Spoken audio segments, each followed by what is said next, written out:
Well, hello there, fingerstyle peeps.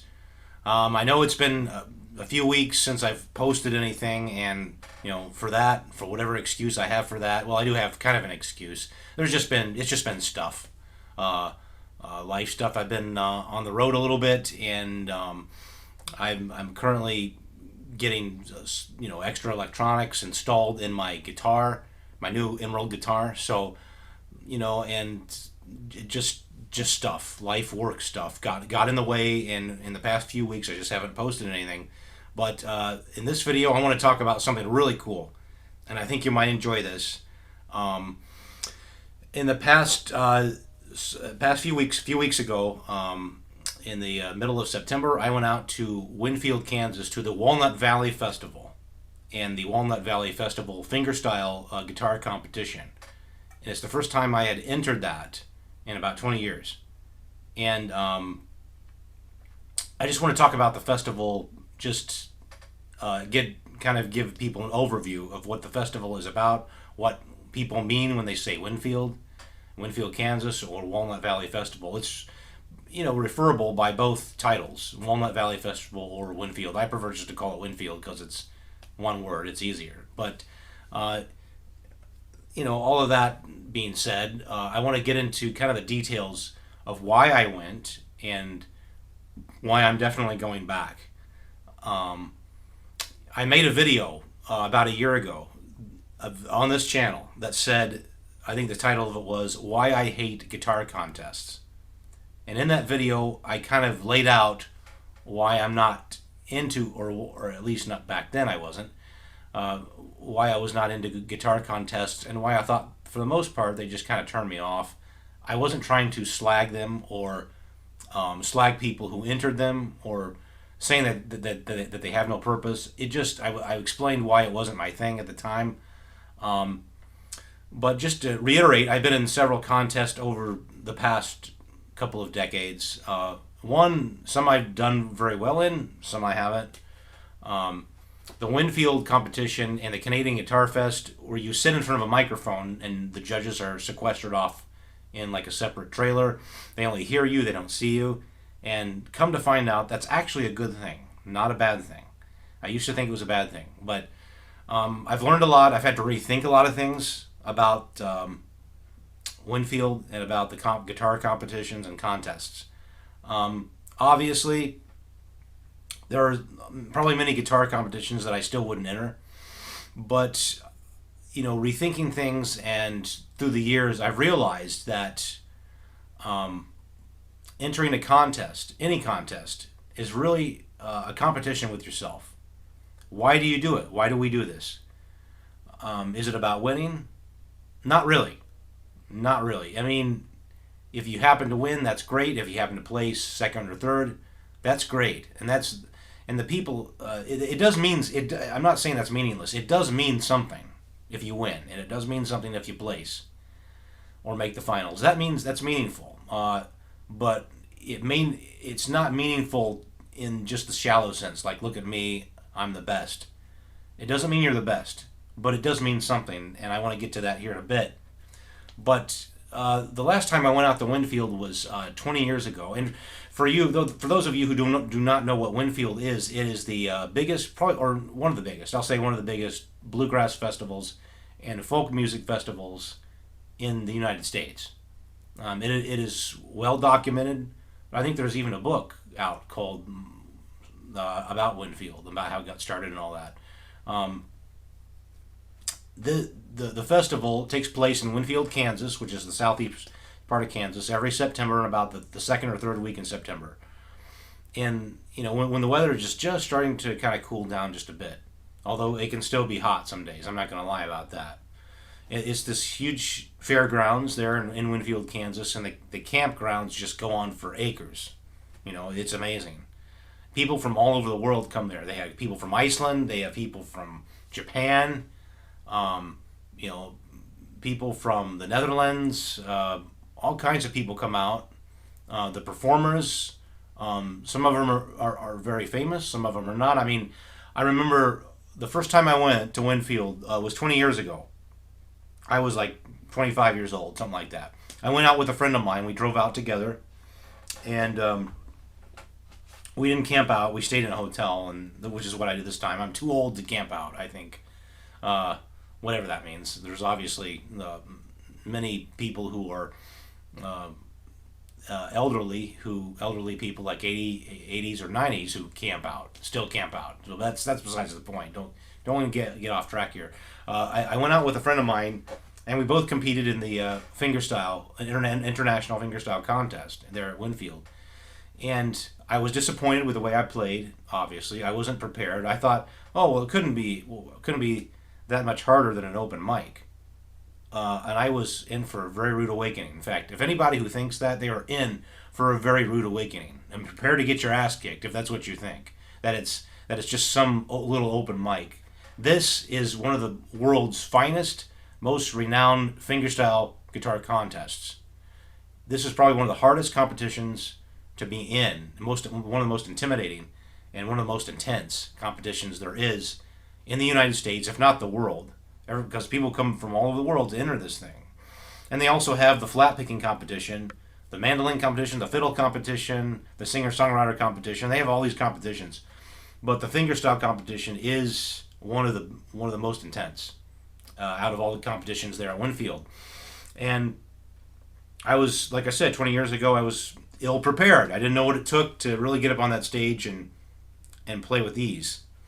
And I just completely, I just lost my nerves, got the best of me 20 years ago, and I thought, well, maybe I'll do better than the Canadian. So I went to the Canadian one. The same thing happened. I went to the Canadian another year, twice. I've been to the Canadian guitar competition, and I did decent. And I thought I should have made the finals. I did pretty well, and did make the finals.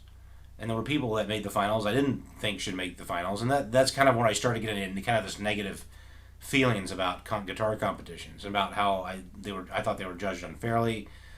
But Winfield has come a long way. The guy who won the Winfield competition first place when I was there 20 years ago, his name back in 2002, his name was John Standifer, and I thought he was okay. He was a good Chet Atkins player, but I thought there were better players who should have won.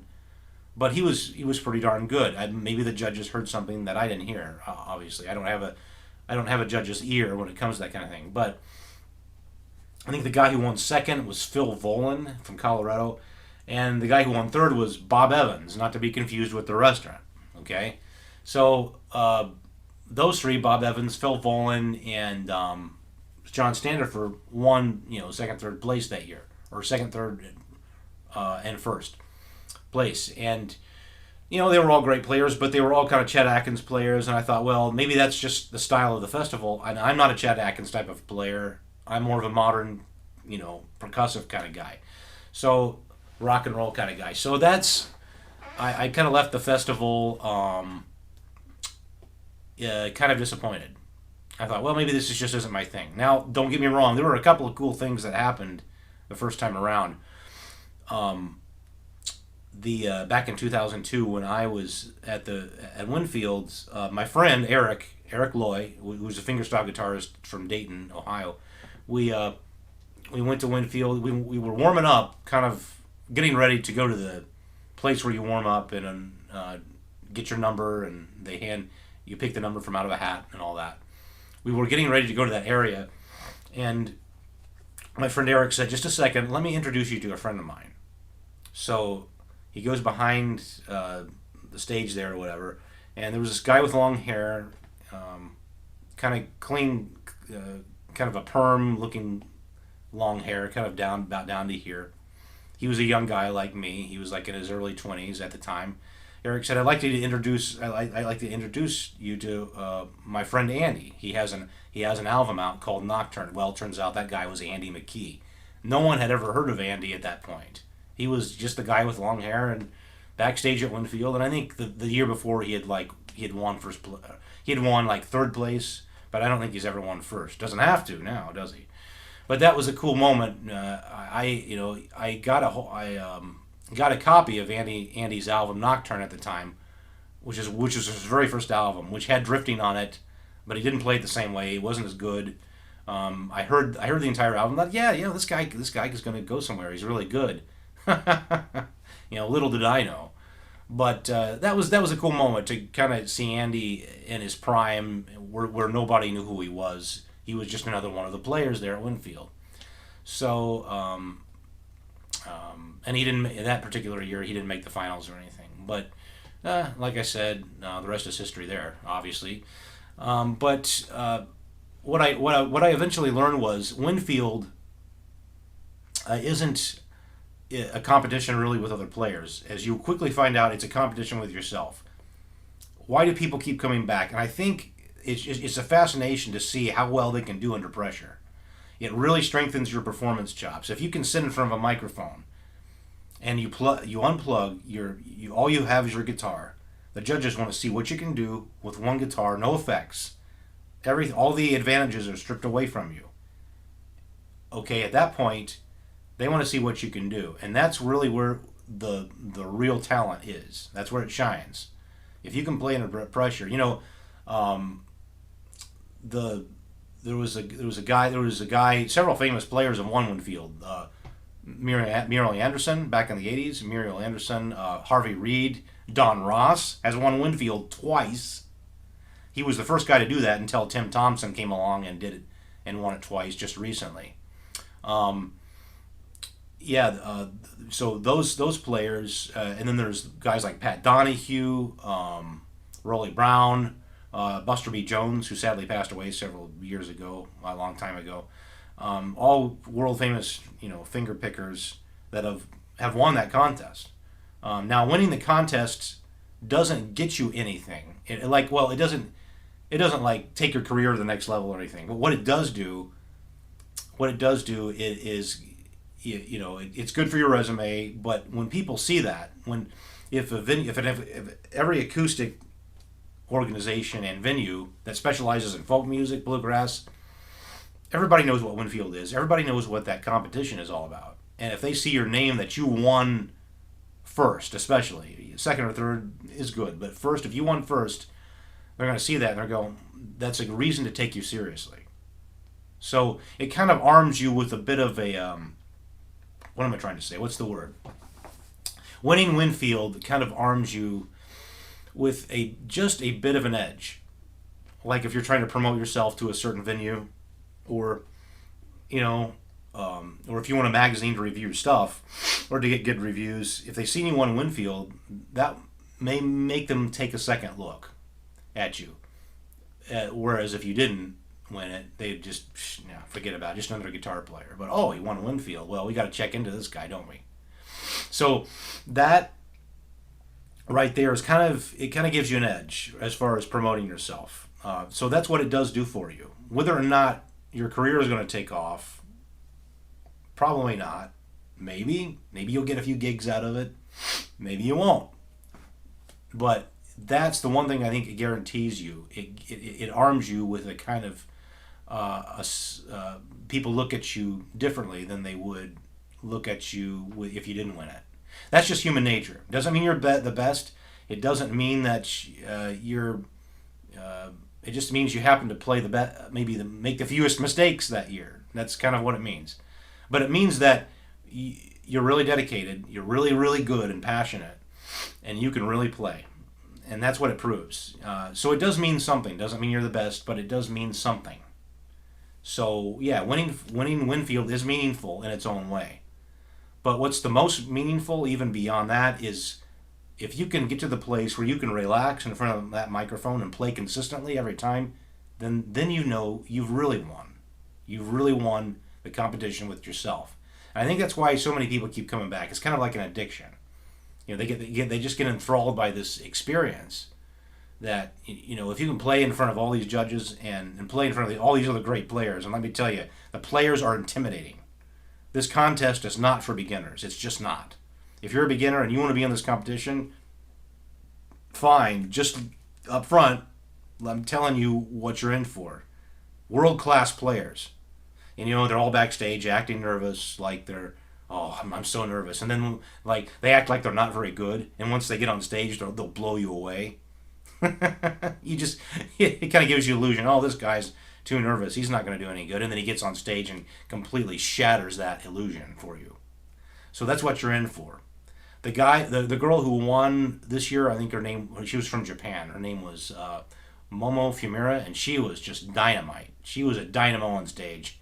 She had played a nylon string and was just had a dynamite composition that I think should have won. I think the judges were correct on this one. Yeah, she should have won.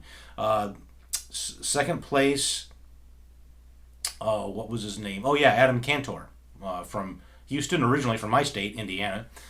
So I got to talk to him a little bit. That was cool. And the third place was a guy named Mikey Baleo from Oregon, Bend, Oregon, and he was great. He kind of did a Stanley Jordan kind of jazz kind of thing, where he was tapping pretty much all the frets, and I was blown away by that. And it was just super clean and just so good. And all three players were deserving, I thought. And the big surprise was I did in fact make the finals, and I got this thing. I was a finalist this year. Didn't make the top three, but I was a finalist. And I'm very proud to say that I was, my first year in 20 years, I got to make the finals. I seriously did not think this was going to happen. I was completely unprepared for it. And I got through with the first round, and I thought I did okay. You know, I prepared a little bit. I didn't over prepare, but I prepared a little bit. And I thought, well, I probably didn't make the finals this year, so I'm just going to sit back and watch the rest of the show. So I went around to the front of the audience and sat down with everybody else. And then they announced the finalist numbers, and there were usually 5, but this year they weren't expecting 6 because there was a tie between 2 of the players. A tie that doesn't usually happen. So they called I was number 50, the very last contestant to play. There weren't 50 contestants this year. There were only about half that, about 30. But that was my number, in case some of these other players showed up. So I was number 50, and they called it right at the last minute. I was number 6 finalist. So we all went backstage, and we played our second round, and then they all took us into a room, and they announced the top 3 players, and the top 3 players got guitars to choose from, like really cool guitars, Taylor guitars, Guild guitars, and but the other 3 finalists that didn't make the top 3, we all got these things, and they did not expect a sixth finalist. So the little bronze piece that says 2023 finalist right there. They had to mail me that separately. It was this part was originally blank. They had to give me that because they weren't expecting this 6 finalists, so a tie. So they had to mail me this, but it was all good. I put it in there, and it looks pretty good, I think. So I'm very proud to say I was a finalist at Winfield this year. Now next year I could play twice as good and not make the finals. That's just the reality of things. That's just kind of the way things go. Yeah, maybe the judges that year didn't like your composition as much. Who knows? But I didn't make this video to brag on myself, but I just made it to give you an overview of what Winfield really is like. Just trying to create a kind of a cinematic experience. You'll notice I took a few. I took some video footage of it this year, but I didn't go in detail because I wanted to come back and experience Winfield for what it was in the moment. I didn't want to be dragging my smartphone out every 10 seconds and filming. I think next year I'll probably do a lot more of that. But this year I just wanted to experience it in the moment. So that's why I don't have too many camera shots of the events this year. I just don't. And I think that's okay, at least for now, for this year. But it's a great experience. It's one of those experiences that it's haunting. It haunts you. It's one of those experiences that long after you've left it, it stays with you. And that's why people keep coming back. It's one of those experiences, and it's all about good friends coming together. I had several great friends I know in the fingerstyle community, and we all met out there just talking and laughing, and the camaraderie between people, the support, just the sheer support is incredible from other musicians. It really, really is. It's just a positive thing. And I thought maybe I didn't plan on coming back to Winfield after my first experience 20 years ago. I thought, well, I just played poorly. the festival doesn't do my style, and I've never been so happy to be proven wrong. So, cheers to Winfield and my friends and all the guitar fingerstyle players out there. And come and check it out. Do the competition. If you're into that kind of thing. There were just so many different players out there that I saw. You can go around to different stages. Um, they have like, I don't know how many stages they have. I think at least 11. And there's like different little stages back in the campgrounds that people set up to play little concerts and stuff. And there's jam sessions. Some of the jam sessions I hear over the years, they've have gotten so intense that some of them are asked to actually perform at the festival. It's just a constant music 24/7 for like 5 days. Bluegrass, fingerstyle, folk music, Irish. My favorite, the highlight performer for me this year was seeing a guy named Shane Hennessy. Shane Hennessy is an Irish fingerstyle player, and I knew he was good. Like I knew this guy. I knew about this guy beforehand, and I knew he was good, but I didn't expect to be blown away. I was blown away by his performance. He was doing things I'd never seen. Like he put something between, I can't remember what he put between the strings. It made it sound like an African instrument, and played this. He ended his show by playing like a complete African style melody or song on his acoustic, and he was playing it like an African drum and everything. It was just phenomenal. It was right up there with Tommy Emmanuel, I think. Just right up there. I was blown away. I knew Shane Hennessy was good, but I didn't expect him to be like next level, blown away. So anybody out there who plays there, they're top notch, and anybody who enters that contest is top notch. So I that's all I can say about it, really. Anybody who wants to go to Winfield, I encourage you to do it. If you're I'm an introvert by nature. I am a huge introvert. I retreat here to my little studio, and I'm happy with that. But once in a while, I like to get out among people and my friends, and just have a high old good time, and that's what Winfield is. So, if I'm an introvert and I can do it, you can probably do it. So, that's about it. I don't have any more to say about it, but just go experience it, because it really is an experience. It stays with you. So, that being said, we'll see ya, and I'm gonna hopefully get more videos up here in coming weeks, and I don't have to wait around a month for videos anymore. Sorry, but just things got too busy in my schedule, and once in a while that happens. So, we will see you very soon.